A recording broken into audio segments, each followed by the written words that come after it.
सभी लोगों से निवेदन पूर्वक कहना है कि बलियापुर के मनीष अग्रवाल ने लीगल नोटिस भिजवाकर मुझे डरा दिया है और अब मैं इतना डर गया हूं कि इधर उधर भागते फिर रहा हूं और सभी से बचा लो की गुहार लगा रहा हूं। ऐसा मेरा कहना नहीं है, ऐसा ही कथित कोयला तस्कर मनीषवा का सोचना है और इसको पता नहीं है कि अब हम इस कथित कोयले के अवैध कारोबारी का और ये जिसके सह पर फुदक रहा है उसका वैध तरीके से पुर्जा ढीला करने वाले हैं।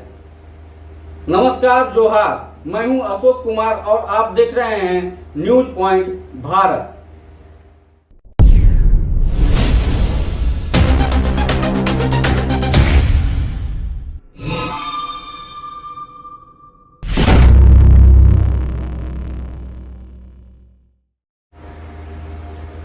वैसे तो मनीष के कोयला तस्करी के किस्से जगजाहिर हैं और इसके काफी सारे साक्ष्य भी हैं।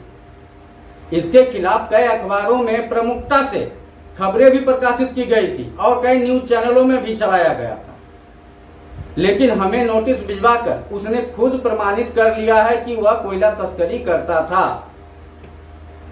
अब इस बात को समझिए, जब मैंने अपने हर खबर में सूत्रों का हवाला दिया है, किसी भट्टे का नाम नहीं लिया है और कोयला तस्कर मनीष का उल्लेख किया है, तो इसकी क्यों फटी, इसे मिर्ची क्यों लगी और इसने मुझे नोटिस क्यों भिजवाया?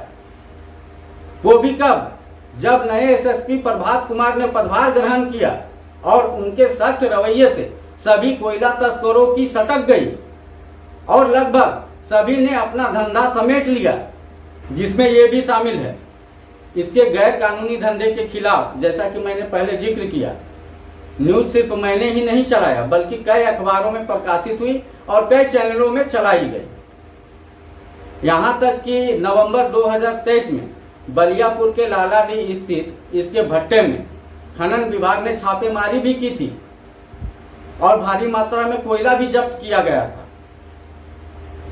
सच्चाई तो ये है कि नए एसएसपी के आने के बाद से इसका धंधा भी पूरी तरह से बंद हो गया है और इसी बौखलाहट में ये इस तरह की हरकत कर रहा है।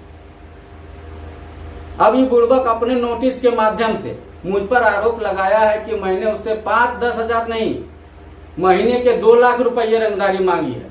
मानो मैं पत्रकार नहीं, प्रिंस खान हूं। इतना ही नहीं, इसका कहना है कि मेरे खबर चलाने से इसको 50 लाख का नुकसान हुआ है और इसका धंधा वैध था, तो इसको भी साक्ष्य के साथ हिसाब देना पड़ेगा ना कि इस धंधे से इसकी आमदनी कैसे और कितनी थी, ये कोयला कहां से मंगवाता था और कहां भिजवाता था, कब से कब तक इसका भट्टा चालू था और कब से कब तक बंद था। जिस सड़क से इसके भट्टे तक कोयला लदी भारी गाड़ियां आती जाती थी, उस सड़क की क्षमता के मुताबिक उस सड़क पर इस तरह की भारी गाड़ियों को गुजारना वैध था या अवैध? इससे पूर्व इसके खिलाफ कोयला तस्करी का मामला दर्ज हुआ था या नहीं, और इसकी संपत्ति कितनी है, इसके कमाई का स्रोत क्या है, और एक पब्लिक सर्वे भी होनी चाहिए कि ये कोयला का अवैध कारोबार करता था या नहीं। और सबसे अहम बात, इससे मैंने कब, कहां और कैसे रंगदारी मांगी।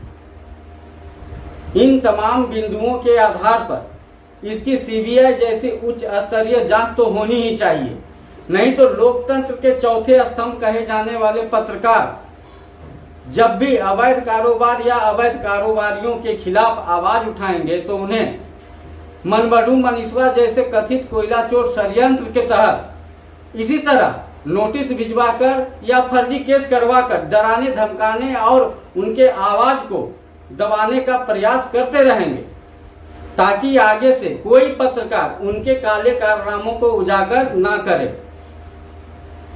इसने भिजवाए गए नोटिस में यह भी कहा है कि YouTube channel news point Bharat फर्जी है। मैं इस बकलोल से पूछना चाहता हूं कि इसे कैसे पता कि मेरा चैनल फर्जी है? अगर मैं दस्तावेज प्रस्तुत करूं तो क्या ये कान पकड़ के उठ बैठ करेगा? वैसे भी हमारा देश लोकतांत्रिक देश है और सभी को अभिव्यक्ति की आजादी है। और कोयला तस्करी जैसे मुद्दे पर आवाज उठाने का हक पत्रकार ही नहीं बल्कि हर नागरिक को है, चाहे माध्यम सोशल प्लेटफॉर्म ही क्यों ना हो। और इसका प्रमाण हजारों यूट्यूब चैनल और यूट्यूबर हैं जिसके जरिए प्रधानमंत्री तक के खिलाफ आवाज उठाई जाती है। इसने हमारे चैनल को फर्जी बताकर और मुझ पर महीने का 2 लाख रुपये रंगदारी मांगने का झूठा आरोप लगाकर मेरे मान सम्मान को जिस तरह से हानि पहुंचाने का काम किया है, उसकी भरपाई तो इसे करनी होगी, चाहे वह न्यायिक प्रक्रिया के तहत ही क्यों ना हो। बहरहाल इसने जो नोटिस भिजवाया है हम उसका जवाब तो देंगे ही, लेकिन लगता है कि इसने अपने धंधे से कुछ ज्यादा ही कमा लिया है, तभी तो किसी के बहकावे में आकर इस तरफ फुदक रहा है। इसके अवैध कारोबार और इसे संरक्षण देने वालों की अभी कई सारे राज खुलने बाकी हैं, उसके लिए सही समय का इंतजार कीजिए। खबर के अंत में आप सबों से निवेदन पूर्वक कहना है कि हो सके तो जिन्हें मालूम हो वह कमेंट करके जरूर बताएं कि मनीष कोयला का अवैध कारोबार करता था या नहीं। नमस्कार, जोहार, जय हिंद।